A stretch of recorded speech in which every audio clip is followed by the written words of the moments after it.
Reading with your kids. Hey, so great to see you. Come on in.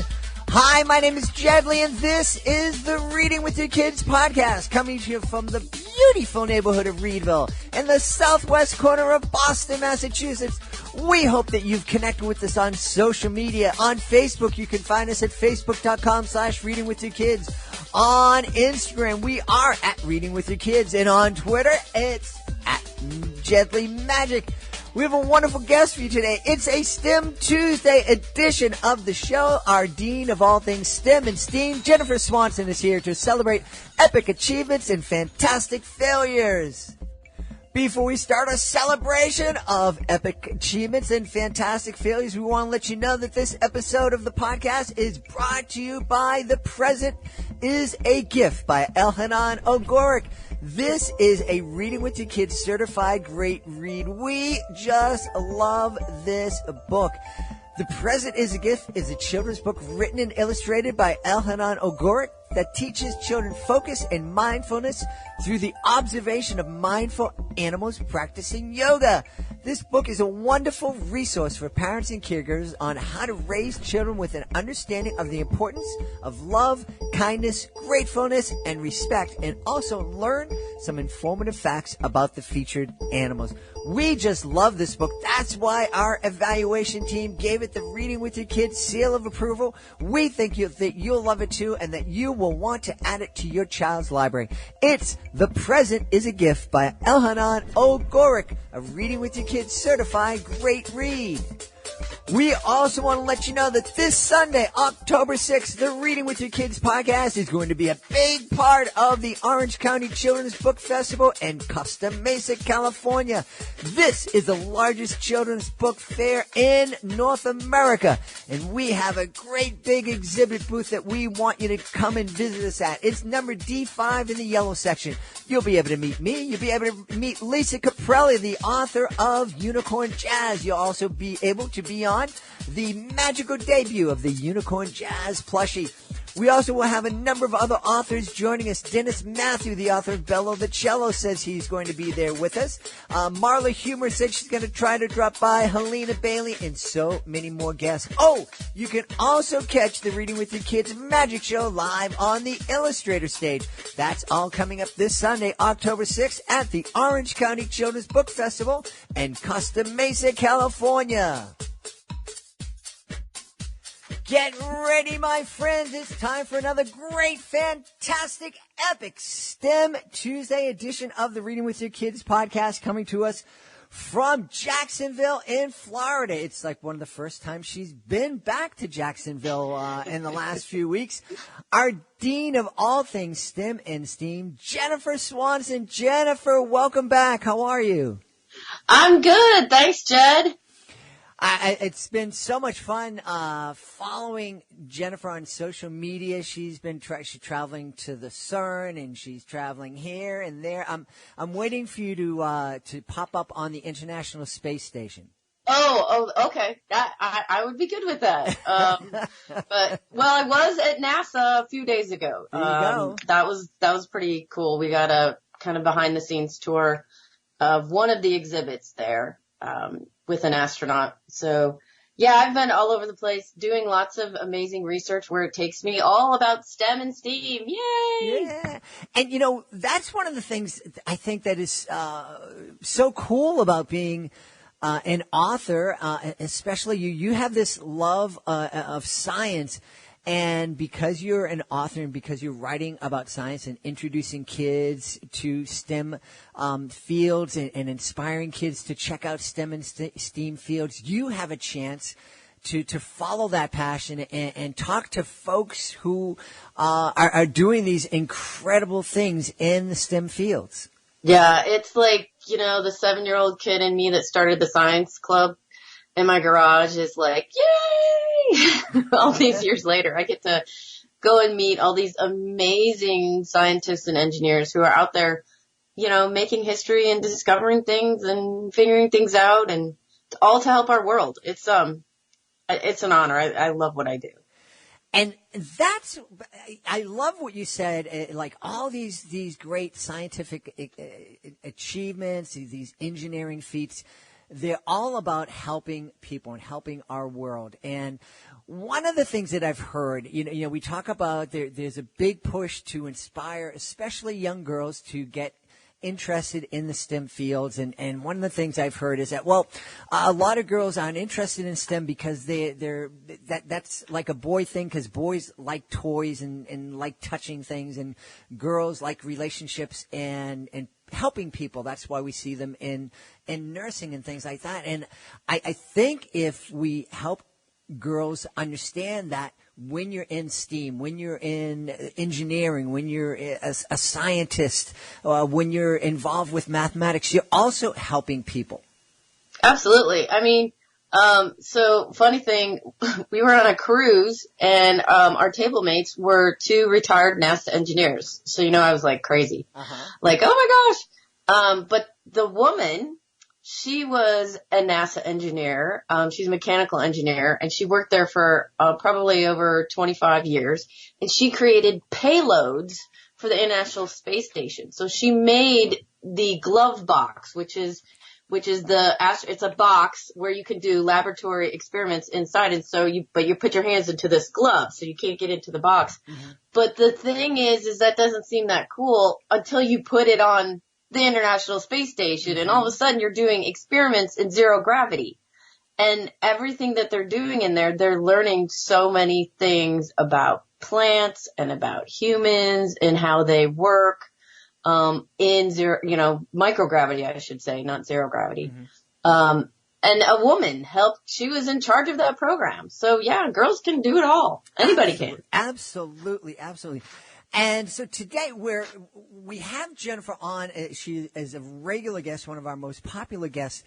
And she is the driving force behind a great blog called STEM Tuesday that is found on the Mixed Up Middle Grade Files. Yeah, Mixed Up Files of Middle Grade Authors. Excellent. And so one of the things Jennifer does is come in every month or so and tells us about one of those great STEM Tuesday blogs, and tells us what kind of stuff that we can find there. So today we're talking about epic achievements and fantastic failures.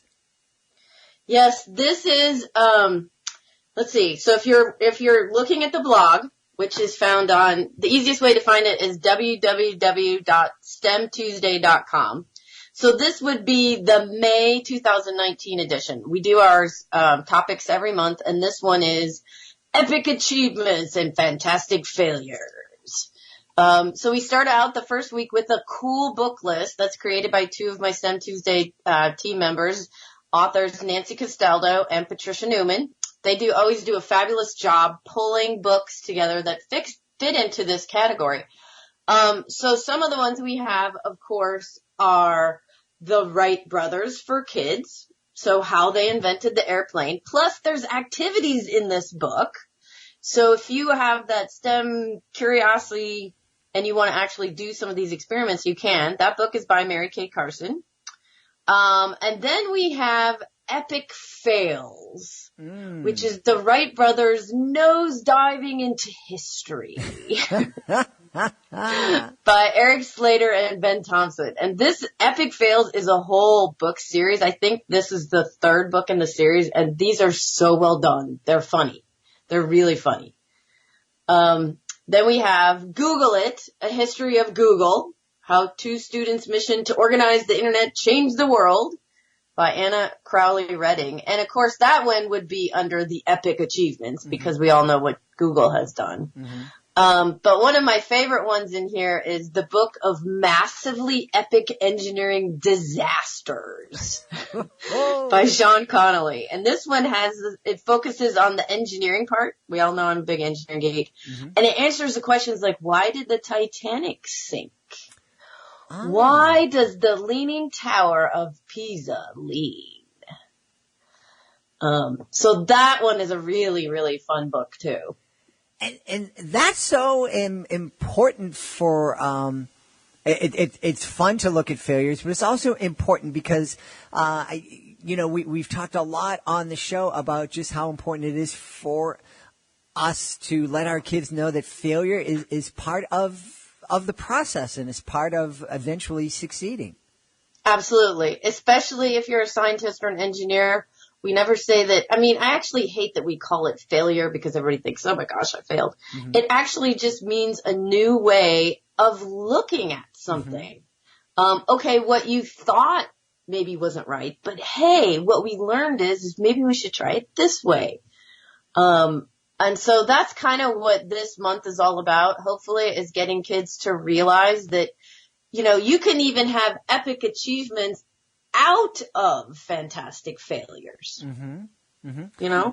And I actually share one of my epic failures in the Writing Tips and Resources week. So when I was working on my master's degree in biochemistry, I was working with a scientist, and my job was to build these little plates of agar. So they're like petri dishes. And then you take and you put stuff on it.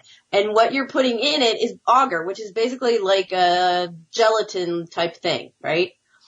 So, just think about trying to make Jell-O. But you have all of the ingredients, and every single time you make it wrong. Every time. I did this for a month because I would only come in on the weekends and I would work for 8 hours. I can't even tell you how many batches of agar I made, and it was all wrong.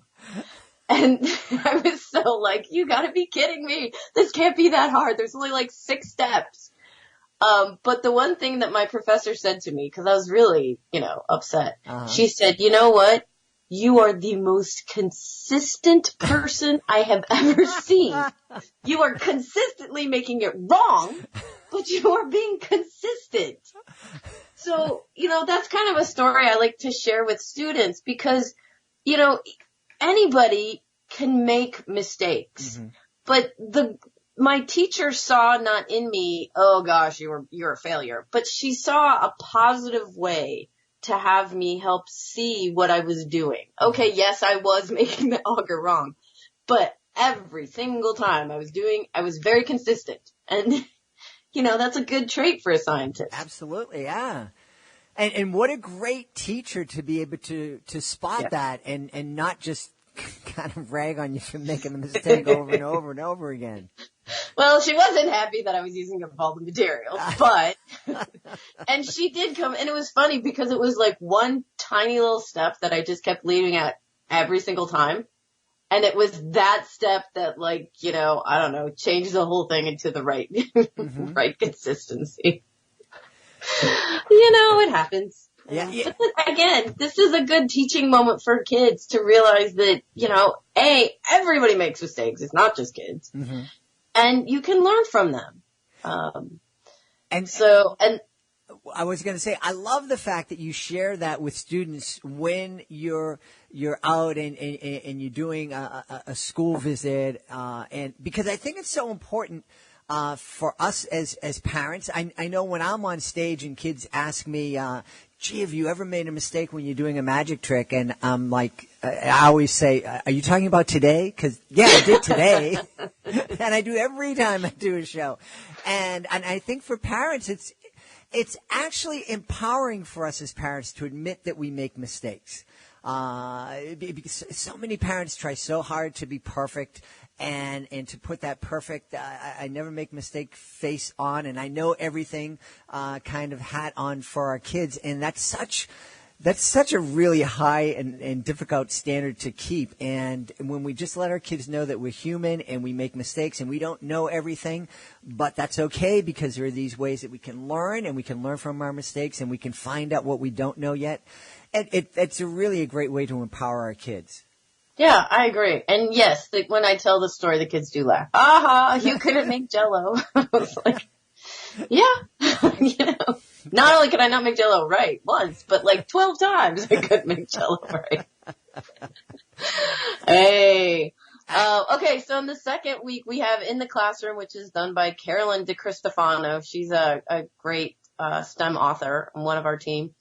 And I like what she came up with here. She has instructions for how to create a dream big bulletin board. Mm. Yeah. And so she has prompts, like if you want to use this with your kids or in your classroom. And she says, think about the technology around you. Everything from paper plates to bandages to medicine to transportation systems. All of these things were figured out by people. Mm-hmm. So she says, what technologies impressed you most? Why? What else can you think of that is a big deal achievement? And how could you do this? Like, what would you imagine making? If you were going to invent something, what would you imagine? And I know from this experience with my own daughter, she was about 8, and she wrote and kept what she just did this on her own. She decided to write this invention journal. And it was the coolest thing I have ever seen. She came up with all of these out of the box crazy things that would help her personally. Because, you know, when we come up with inventions, we're trying to help ourselves or other people or whatever. Mm-hmm. So I think this is a really cool thing for you to do with your kids, or have your students do. Have a dream big bulletin board. That is a great, I love that idea. And I love getting kids, thinking about ways to solve problems instead of just sitting and crying about a problem. Yes. You know, and again, or having their parents solve it for them. Right. Like, why can't you guys could come up with it, you know? Mm-hmm, mm-hmm. That's fantastic. Now, I love the team that you've put together for the STEM Tuesday, but am I right? Do you have some new team members? We do have new team members, and I'm so excited to welcome a bunch of brand new STEM authors. We have Christine Taylor Butler.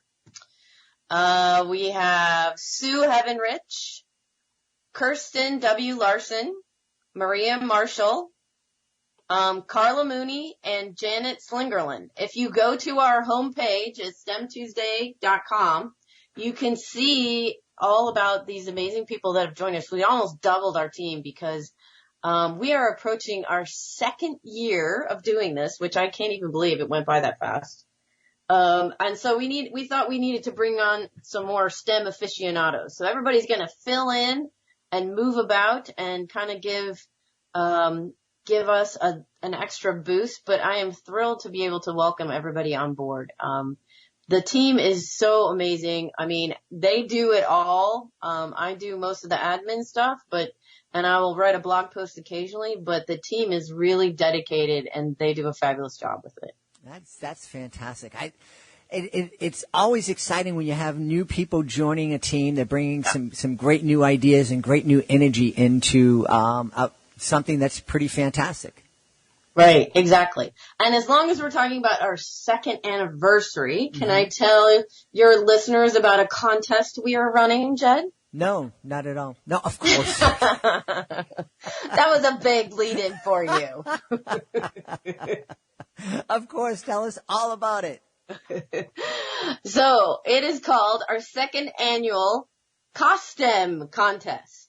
Now, you're like, what? Did she say that wrong? So, of course, we are saying CO STEM, like STEM Tuesday, but what we really mean is it's a costume contest. Ah. So, and we ran it last year and we had a lot of entries. It was so cool. So here's the thing. The blog post is going to be up tomorrow. So to find if you want to find it, cause I know this is going to be like a month from now when you hear this, but the contest runs from August 29th through November 8th, 2019. And you can find the information for the contest on stemtuesday.com and then select the category COSTEM or just Google COSTEM, COSTEM. But what we want to do is what we're asking all kids to do is dress up like their favorite STEM book. Oh, cool. So we had last year, we had somebody who dressed up like a black hole to go with the book. Black Hole is Not a Hole by Carolyn DeCristofano. Mm-hmm. We had two girls dressed up, all wrapped up in plastic and kind of trash that you might find in the ocean to go with Plastic Ahoy, a book by Patricia Newman. Mm-hmm. So you kind of get the idea that we had another one who dressed up as, the Alvin, which is the underwater, it's basically the submersible that goes underwater. And that was to go along with Michelle Cusolito's book, whose name is going to escape me at the minute. But, that book, or that picture was amazing. Like, that actually made this tiny little submarine, and we're inside of it. And, like, this kid's walking around in it. It was the coolest thing I've ever seen. Awesome. So if you're interested in doing that, we have prizes. So the first place winner will get a $25 gift card from Barnes & Noble and 5 autographed books. Ooh. The second place winner gets $15 gift card from Barnes & Noble and I think 3 autographed books. And the third place winner gets a $10 gift card from Barnes & Noble and 2 autographed books. So all the directions are on the website, but what we'll need you to do is send in a picture of your child in that costume and then let us know what book it actually is to so we can put them together. And then we need your permission. When you send it in, it'll say on there, we need your permission to just post that picture of your child on our website. So just make sure that you say that in there somewhere. If you don't, I'll send it back and say, hey, is it okay if we do that? Because we want to make sure that's all good. But we had about 15 or 20 submissions last year, so we're hoping for more this year. And we expanded the time, so hopefully everybody can go out, find their favorite STEM book, and dress up like it for Halloween. I want to challenge somebody out there to dress their kids up in honor of Something Rotten, a fresh look at Roadkill by Heather Montgomery. I think that would be the costume that I voted for. Oh, and Heather Montgomery would love that. Very much, very much. So this is really good. So the costume contest is, it's when you're listening to this podcast, it is up and running, but you still have lots of time to dress your kid up and get the picture in to enter the contest. And I just gave you a fantastic idea. Dressing up like Roadkill. Awesome. And your kid, if you have a boy, what boy is not going to love dressing up like a run over squirrel? It's. That works. Or if you want to dress up like a crash test dummy, you can do that for my new book. I was going to say that. that Heather has a brand new book out that is out right now if you're listening to this. And the name of the book is? Save the Crash Test Dummies. And we're not talking about the band, right? No. No. I don't think we are not talking about the band. We're talking about the history of car safety engineering. Well, that's fantastic. My daughter's boyfriend, had been working for a company that was making flying cars. And yes. And part of his job was, taking those crash test dummies and seeing how they survived the crash in the, flying car. Cause I guess they figure their flying cars will crash. No, but. That is cool. Yeah, it was really cool. So did we cover everything in Epic Achievements and Fantastic Failures edition of STEM Tuesday? One last thing. So the last week is an interview with author Anna Crowley Redding about the Google book. So if you want to get some more cool information about how Google started and all this kind of stuff, take a look at that interview because Anna did a great job with the book. But yeah, other than that, I think this was a fantastic month to look at. I mean, Epic Achievements and Fantastic Failures, it doesn't really get more exciting in science than that. And I would really, really encourage, I encourage every adult to read that interview about the achievement of Google. It's really cool that we have this thing that we can just type a phrase and half the time it finishes the phrase. It knows what we're going to ask and then gives us all the information. But we should know how that came together and we should have an idea of how that works and we should have an idea of what they could do with it in the future. And is there a contest? Now, usually there's a contest. If someone makes a comment about the STEM Tuesday week, they can win a book? So, yes. So, whatever month you're in, when you hear this, the fourth week of every STEM Tuesday is an interview with an author, and we give away a copy of that book. So, all you have to do is go to the fourth week of the month in STEM Tuesday and make a comment in the blog post, and you could be entered to win a book. And we usually only have maybe 8 to 10 people every month that leave a comment. So if you want to try and win an autographed copy of that book from the author, make sure you leave your comment. That's fantastic. And that's at stemtuesday.com? Yes. All right. And Jennifer, just remind everybody where they can find out about your great books. You can go to my website, www.jenniferswansonbooks.com. All right. We have been inspiring families to get involved and investigate STEM fields, talking today about epic achievements and fantastic failures with our friend, the Dean of all things STEM and STEAM here on the show, Jennifer Swanson. Jennifer, thanks so much for being here. Thanks for having me, Jed. Please be sure to join us for the next edition of the Reading with Your Kids podcast. Our guest will be Samaya Wilkins.